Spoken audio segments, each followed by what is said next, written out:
পৃথিবীর অনেক দেশ খাদ্যশস্য রপ্তানি বন্ধ করে দিচ্ছে, কিন্তু আমাদের হুঁশ নাই।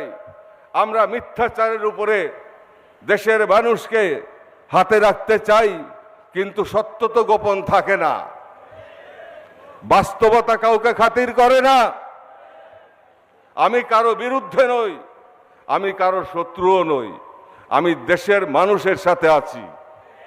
আমি 14 দলেও নাই, আমি 35 দলেও নাই, 34 দলেও নাই। আমি আছি আমার জাকের পার্টির আদর্শ নিয়ে।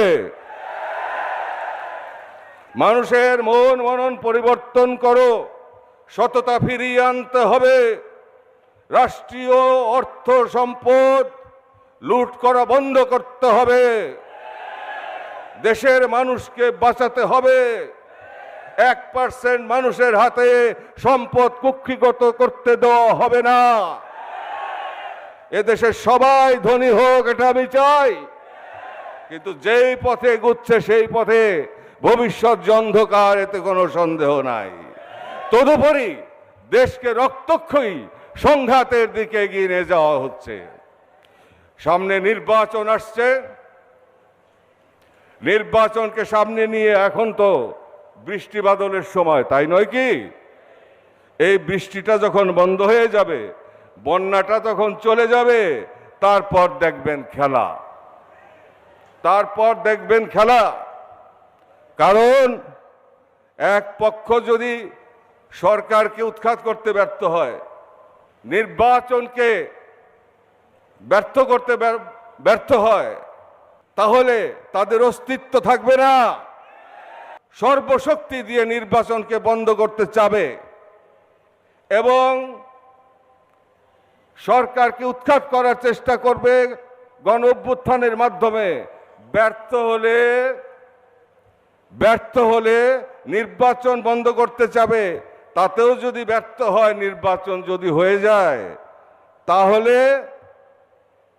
তাদের অস্তিত্ব থাকবে না। এটা তারা খুব ভালো করেই বুঝে, ভালো করেই বুঝে। অন্যদিকে সরকার যদি ক্ষমতায় থাকতে না পারে, বিরোধী দলের আন্দোলনে এই সরকারের যদি পতন হয়, তাহলে এই সরকার বিপদের মহাসমুদ্রে পড়ে যাবে, এটাও তারা বুঝে। এবং স্বাধীনতার পরে বঙ্গবন্ধু শাহাদাতের পর থেকে এই পর্যন্ত আমরা দেখেছি এই যে পারস্পরিক জিঘাংসার এবং পারস্পরিক হানাহানি, মারামারি, এক পার্টি আর এক পার্টিকে নিষ্পেষণ করে দেওয়া, আর এক পার্টি আর এক পার্টিকে দুনিয়া থেকে মুছে দেওয়া, হত্যাকাণ্ডের মাধ্যমে, গুম খুনের মাধ্যমে। এটা শুধু এক দল না, এটা বৃহৎ দলগুলি সবাই কিন্তু এই কাজ করে চলেছে। এইভাবে দেশের ভবিষ্যৎ ভালো হইতে পারে না। আমি পরিষ্কার ভাষায় বলে দেই, দুর্ভিক্ষ আসছে সামনে, এখন থেকেই প্রস্তুত হতে হবে। আমি শেরপুরে 1 বছর আগে বলেছিলাম 3 বছরের খাদ্য মজুত করেন। তখন আমাদের হাতে $44 বিলিয়ন রিজার্ভ ছিল। আজকে সেই রিজার্ভ এসে নেমেছে $23.8 বিলিয়ন। তখন যদি আমরা খাদ্যশস্য অন্ততপক্ষে 1 বছরের খাদ্যশস্য যদি আমরা মজুত করতাম, তাহলে আমরা চিন্তামুক্ত থাকতে পারতাম। আজকে দেখেন আলুর বাজার, আজকে দেখেন পেঁয়াজের বাজার, ধীরে ধীরে সবই আপনারা দেখবেন। এবং বিপরীত পক্ষ যারা আছে, তারা যখন ক্ষমতায় ছিল কি করেছে সেটাও তো আমরা দেখেছি। তারাও তো রক্তের বন্যায় দেশকে ভাসিয়েছে। আমরাই তো তাদেরকে ক্ষমতাচ্যুত করার পথ তৈরি করে দিয়েছিলাম, যদিও তার কোনো স্বীকৃতি আমরা পাই নাই, আমাদেরকে মূল্যায়নও করা হয় নাই। তাতে আমাদের কিছু আসে যায় না, কারণ আমরা কোনো দলের লেজুর নই। আমাদের মহাজোট হচ্ছে দেশের গরিব দুঃখী মেহনতি জনতার সাথে, দেশবাসীর সাথে, গরিব মানুষের সাথে আমাদের মহাজোট। আমাদের সেই মহাজোট নিয়ে আমরা অগ্রসর হব। সময় কথা বলবে, সময় কথা বলবে।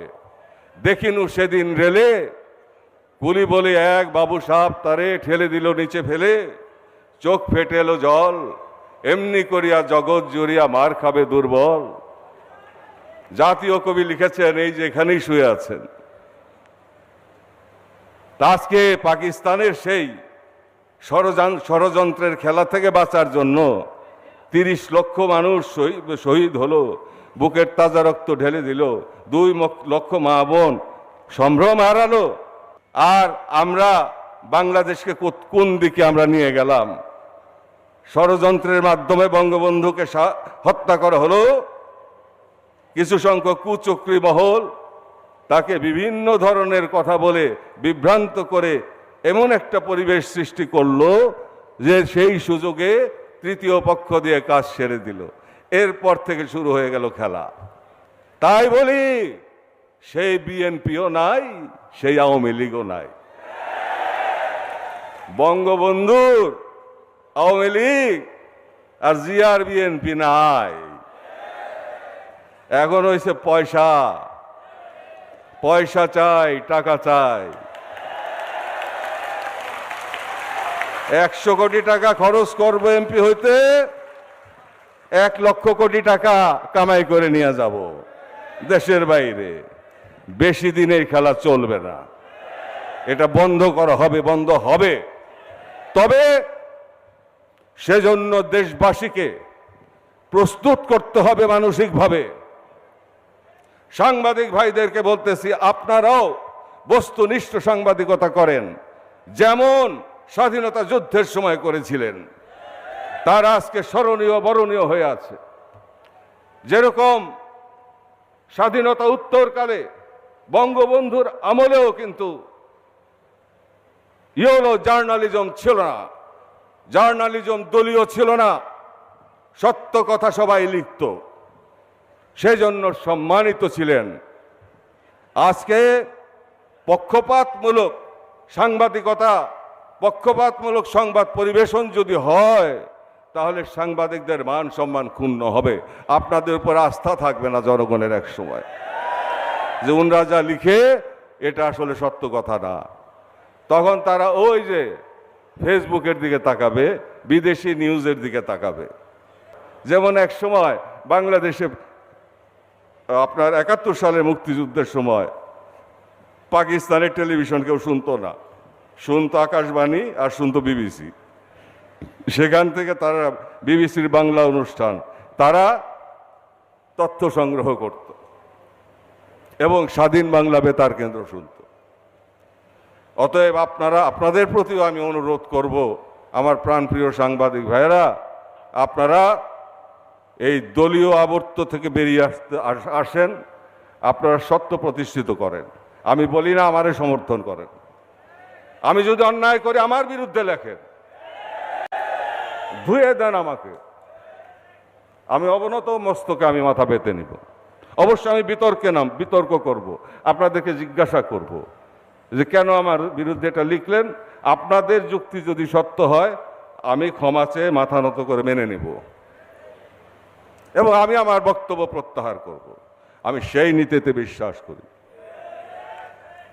সঠিক পথে রাজনীতি এগুবে।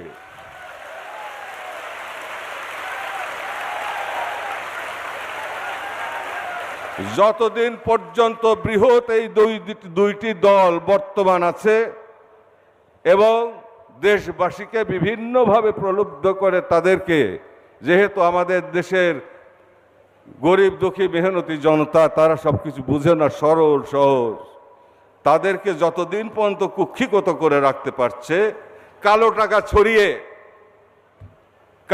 ছড়িয়ে এবং ব্যালট ছিনতাই করে, ব্যালটে সিল মেরে অথবা ফলাফল উল্টে দিয়ে, যাকে বলে মিডিয়া কু, উল্টে দিয়ে যতক্ষণ পর্যন্ত এই দুটি দল এই খেলা চালাবে, ততদিন পর্যন্ত গণতন্ত্র প্রতিষ্ঠিত হবে না। এখনো মানুষ কিছুটা সক্ষম, খাদ্যদ্রব্য কিনে কোনো রকমে জীবন ধারণ করছে, কিন্তু এই পরিস্থিতি কিন্তু সামনে পরিবর্তন হবে। আরও একটি কথা বলি যে ভারতবর্ষে একটি ভয়াবহ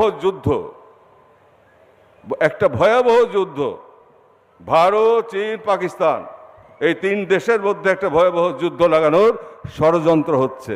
সেজন্যই বাংলাদেশের উপরে এইভাবে চোখ পড়েছে, এই জন্যই বাংলাদেশের উপরে এত গুরুত্ব পৃথিবীর এত দেশ থাকতে। কারণ বাংলাদেশ হচ্ছে আকিয়াবের পাশে এই ভারত মহাসাগর সহ বঙ্গোপসাগর হয়ে সাউথ ইস্ট এশিয়া পর্যন্ত নিয়ন্ত্রণ করতে গেলে বাংলাদেশের প্রয়োজন। এটা শুধু মার্কিন যুক্তরাষ্ট্রেরই না, এটা শুধু ভারতেরই নয়, এটা শুধু চীনেরই নয়, সবারই বাংলাদেশকে ধরে রাখতেই হবে। যারা চায় তাদের বলয়ে। তো সঙ্গত কারণেই আমি বলবো আমাদেরকে খুব হিসাব করে চলতে হবে। যদি ভারতবর্ষ বিরুদ্ধে যেটা ওবামা বলেছিলেন, যখন মাননীয় নরেন্দ্র মোদী যখন আমেরিকা সফরে যায়, তখন ওবামা বলেছিল যে আমার সাথে যদি সরাসরি দেখা হতো, আমি যদি দেখা তার সাথে করতাম, কারণ ভারত সম্পর্কে এবং মোদী সম্পর্কে আমি খুব ভালো করেই জানি। যদি আমার সাথে দেখা হতো আমি বলতাম আপনি যেই পথ ধরে এগুচ্ছেন ভারত ভেঙে টুকরো টুকরো হয়ে যাবে। এটা হচ্ছে একটা ইঙ্গিত। এটা বর্তমান প্রেসিডেন্ট বাইডেন না বলে ওবামার মুখ দিয়ে বলিয়েছে। অতএব এই সব ইস্যু নিয়ে পাকিস্তানে যে অবস্থা এবং সেখানে যুদ্ধ প্রস্তুতি, সব কিছু মিলিয়ে এমন একটা পরিবেশ তৈরি করা হচ্ছে যে একটা ভয়াবহ রক্তক্ষয়ী যুদ্ধ হবে। সেটা 1 বছর পরেই হোক বা 2 বছর পরেই হোক, ভয়াবহ যুদ্ধ হবে অনিবার্য। এবং সেটার বিষবাষ্প কিন্তু বাংলাদেশের উপরে এসে পড়বে। আমি সেজন্য দেশবাসীকে সতর্ক করছি, এখন হাসি খেলার সময় নয়, এখন তামাশা করার সময় নয়, এখন দেশ রক্ষার সময় আর গণতন্ত্র প্রতিষ্ঠিত করার সময়। গণতন্ত্র স্বচ্ছতার পথে, ন্যায়ানুবর্তিতার পথে গিয়েই গণতন্ত্রের আইন অনুযায়ী গণতন্ত্র প্রতিষ্ঠিত করতে হবে, যেটা সভ্য দেশসমূহে হয়ে থাকে। আর আমরা যদি অসভ্য হয়ে থাকি তাহলে আমাদের কপাল পুড়বে। এবং সেই গণতন্ত্রের মধ্যে দিয়ে সবাই মিলে জাতীয় ঐক্য গড়ে তুলতে হবে, জাতীয় কনসেনসাস তৈরি করতে হবে, ন্যাশনাল কনসেনসাস তৈরি করতে হবে। এটা ভারতেও আছে, পৃথিবীর সব উন্নত দেশে আছে। যে কোনো সময় দেশের উপর কোনো দুর্বিপাক বা কোনো সমস্যা আবর্তিত হলে তখন তারা একসাথে বসে। এমনকি বাতে মরা পাকিস্তান, তাদেরও কিন্তু বিপদের সময় এক হয়ে যায়, একসাথে বসি না আমরা মাটির সাথে মিশিয়ে দেব, দেখি কি করে, তাই না? খেলা হবে। এ কি অবস্থা, কোন দেশে আছি আমরা? কি খেলা হবে? রক্তের খেলা, রক্তের হোলি খেলা হবে? আমরা থাকতে রক্তের হোলি খেলা হতে দেব না। আমরা শেষ পর্যন্ত দেখব। 36টি রাজনৈতিক দল বিরোধী পক্ষে, বিরোধী দলের 36টি রাজনৈতিক দলের মধ্যে বিএনপি ছাড়া আর 35টা রাজনৈতিক দল, এরা কিন্তু সবাই মিলে এখানে আজকে সমবেত ভাই বোন যারা আছেন, তাদের 10 ভাগের 1 ভাগ লোক জোগাড় করার ক্ষমতা নাই। একইভাবে বলি, 14 দলীয় জোটের এক আওয়ামী লীগ ছাড়া বাকি যে 13 দল আছে, সবাই মিলে এখানে যে জনতা এখানে আজকে উপস্থিত, তার 20 ভাগের 1 ভাগ জোগাড় করার ক্ষমতাও নাই। অথচ তাদের খবর পত্রিকায় বিরাট বিরাট করে। এরা হইতেছে অনেকটা সহযোগী সংগঠনের মতো। ওই 36 দলের 35 দলই সহযোগী সংগঠন, আর বাকি যে আছে 14 দল 13 দলই সহযোগী সংগঠন। এদের নিজের পায়ে বল নাই। এরা ওই আওয়ামী লীগের বা বিএনপির কান্দে ভর করে ওই পার্লামেন্টে যে একটু আদাব সালাম পাইতে চায় এবং 2 পয়সা কামাই করতে চায়, এবং সেই রাজনীতিকদের কোনো মূল্য থাকে না, সম্মানও থাকে না, সবাই জানে, হাসাহাসি করে। কিন্তু ওনাদের লাজ লজ্জা নাই। ওনাদের যে কোনোভাবেই হোক কদম মোবারক জড়িয়ে ধরে, পদচুম্বন করে, পদলেহন করে যদি একটা আসন একবার কেবল পেতে পারে, তাহলেই হয়ে গেল ইনশাল্লাহ টাকা পয়সা কামাইয়ের রাস্তা।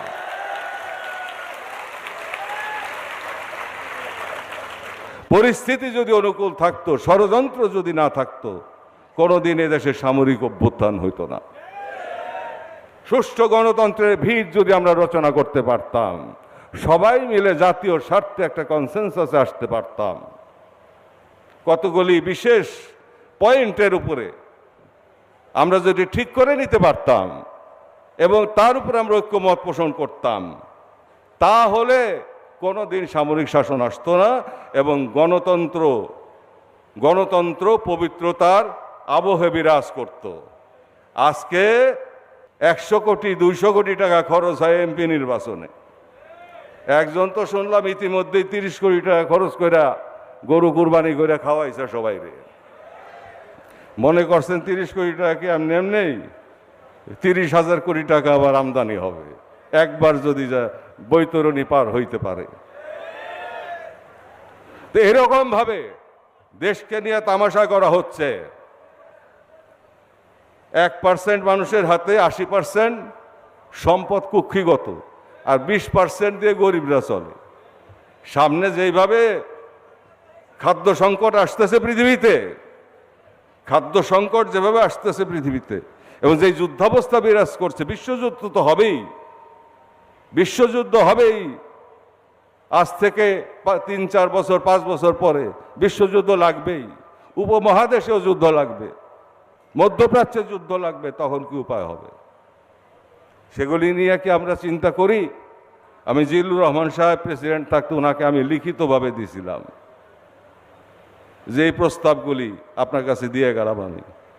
আমি এক পরবর্তীতে প্রকাশ্যে বলেছি, দেশের পরিস্থিতি যেই অবস্থার দিকে যাচ্ছে, যেই অবর্তে ঘূর্ণায়মান, আমার কাছে ভালো মনে হয় না।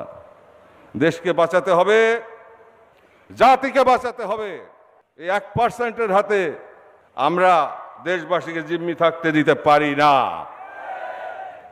আমরা 4,554টি ইউনিয়ন পরিষদে, 12টি সিটি কর্পোরেশনে এবং 12টি সিটি কর্পোরেশনের অধীন 465টি ওয়ার্ড কাউন্সিলর প্রার্থী, 493টি উপজেলা পরিষদ চেয়ারম্যান প্রার্থী এবং 300টি সংসদীয় আসনের প্রার্থী, অর্থাৎ 6,215 প্রার্থী 6,215 স্থানে প্রতিদ্বন্দ্বিতা করার জন্য ইতিমধ্যে প্রস্তুত করে ফেলেছি।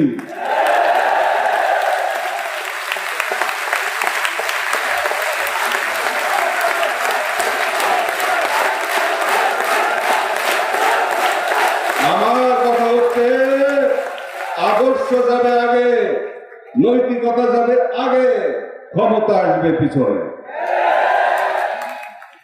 যেমন বঙ্গবন্ধু আদর্শের পথে অগ্রসর হয়েছে, ক্ষমতা তার পিছনে পিছনে এসেছে। তিনি বলেছিলেন, আমি পাকিস্তানের প্রধানমন্ত্রিত্ব চাই না, আমি এই দেশের মানুষের অধিকার চাই। সেজন্যই তিনাকে কোরবানি করা হয়েছে সব অংশে, সমস্ত পরিবার।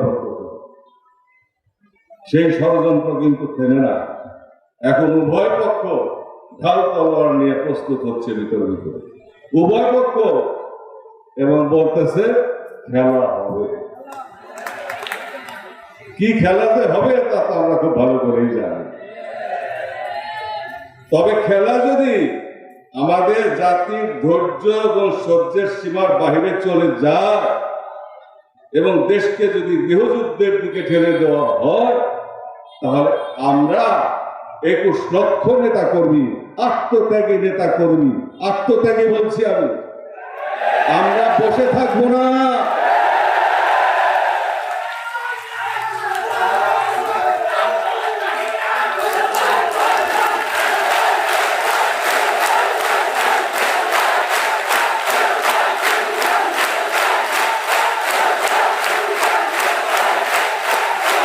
এই সব ষড়যন্ত্রের আবর্ত থেকে দেশবাসীকে বাঁচানোর জন্য যা করার আমরা তাই করব, যা প্রয়োজন আমরা তাই করব। এবং আমি যদি আরো বেশি প্রস্তুতি নিতে বলতাম এবং আরো কিছু কৌশল আমি অবলম্বন করতাম, তবে আজকে এখানে যে জনসমাগম হয়েছে, লাখো মানুষের জনসমাগম, এটা কোটিতে রূপান্তরিত হতো। কিন্তু সেই কৌশলটা আমি অবলম্বন এখনো করি না। সময় মতো করব। অনর্থক শক্তি ক্ষয় বিশ্বাসী আমরা নই। পেপার টাইগার হইতে আমরা চাই না, ক্ষমতাও আমরা চাই না। অনৈতিক ভাবে আমরা ক্ষমতায় যাব না, নৈতিকতার পথ ধরে আমরা ক্ষমতায় যেতে চাই। আর দেশকে যারা চুষে খেয়েছে, বঙ্গবন্ধু শাহাদাতের পরে তিনি কতবার বলেছেন, আমি বিদেশ থেকে ভিক্ষা করে আনি আর চাটার গোষ্ঠী চাইটা খেয়ে ভালাই দেয়, পাকিস্তানিরা সব নিয়ে গেছে, আমার ফিকা চোর দিয়ে গেছে। বঙ্গবন্ধু সেরে যাওয়ার পরে তো ভিড় খালি, তাই না? এখন তো যা খুশি তাই করা যায়। তারপর থেকে শুরু হয়েছে রক্তের খেলা, ক্ষমতার জন্য রক্তের খেলার ষড়যন্ত্র। গণতন্ত্র প্রতিষ্ঠিত হয় না। তাই আমি বললাম, ষড়যন্ত্র দিয়ে গণতন্ত্র আসবে না। তাই ভাই বোনেরা আমার, এই 1% মানুষ 22 পরিবারের জায়গায় 1000 পরিবার, দেশের 80%, দেশের 80% সম্পদ কুক্ষিগত করে রাখবে আর বিদেশে পাচার করবে। সব দলের কথাই বলতেছি, যারা ক্ষমতায় ছিল আর যারা ক্ষমতায় আছে, সবার কথাই বলি। এটা কিন্তু দেশের জন্য অশনি সংকেত, এটা ভালো নয়। আমরা বারে বারে ঘুঘু এসে খেয়ে যেতে দেব না তো আর ধান আর ধান আর ধান। বাংলা দুশ্মন তোষামতি চাটুকার, সাবধান সাবধান সাবধান। একে অপরের দোষারোপ করে, একে অপরের দোষারোপ করে।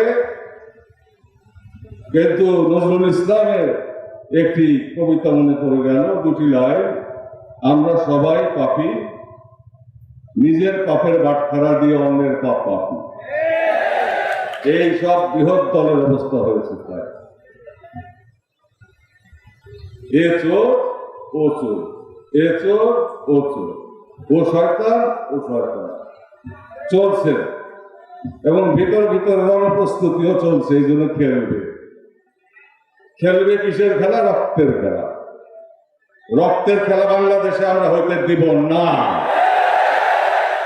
গণতন্ত্র নিয়ে সিনেমিনি খেলতে আমরা দেব না। স্বাধীনতা নিয়ে সিনেমিনি খেলতে আমরা দেব না। বিদেশিদের পথ প্রশস্ত করে দেওয়ার পর প্রশস্ত করে দেওয়ার ষড়যন্ত্র আমরা কোনোভাবেই মেনে নেব না। আমরা স্বাধীন আছি, আমরা স্বাধীন থাকবো, আমাদের সিদ্ধান্ত আমরা নেব, নিতে পারবে না। আমরা চাই জাতীয় ঐক্য, দেশবাসী ঐক্যবদ্ধ করে একটি নতুন বাংলাদেশ আমরা গড়ে তুলতে চাই, যেখানে থাকবে শুধু শান্তি শান্তি আর শান্তি। কেউ খাবে তো কেউ খাবে না, তা হবে না, তা হবে না। অন্ন চাই, বস্ত্র চাই, বাঁচার মতো বাঁচতে চাই। তাই সকলে মুখে হাসি ফোটানোর জন্য আমি আপনাদের সবাইকে গ্রামে গ্রামে প্রস্তুতি নিতে বলছি। আপনারা কেউ ঘরে বসে থাকবেন না। মনে রাখবেন, এবারে সংগ্রাম বাংলাদেশকে রক্ষা করার সংগ্রাম। এবারে সংগ্রাম প্রকৃত গণতন্ত্র প্রতিষ্ঠার সংগ্রাম। আপনাদের সবার উপরে আল্লাহ তাআলার অপার করুণা বর্ষিত হোক। আমিন আমিন সুম্মা আমিন। ওয়া আখির দাওয়ানা আলহামদুলিল্লাহ।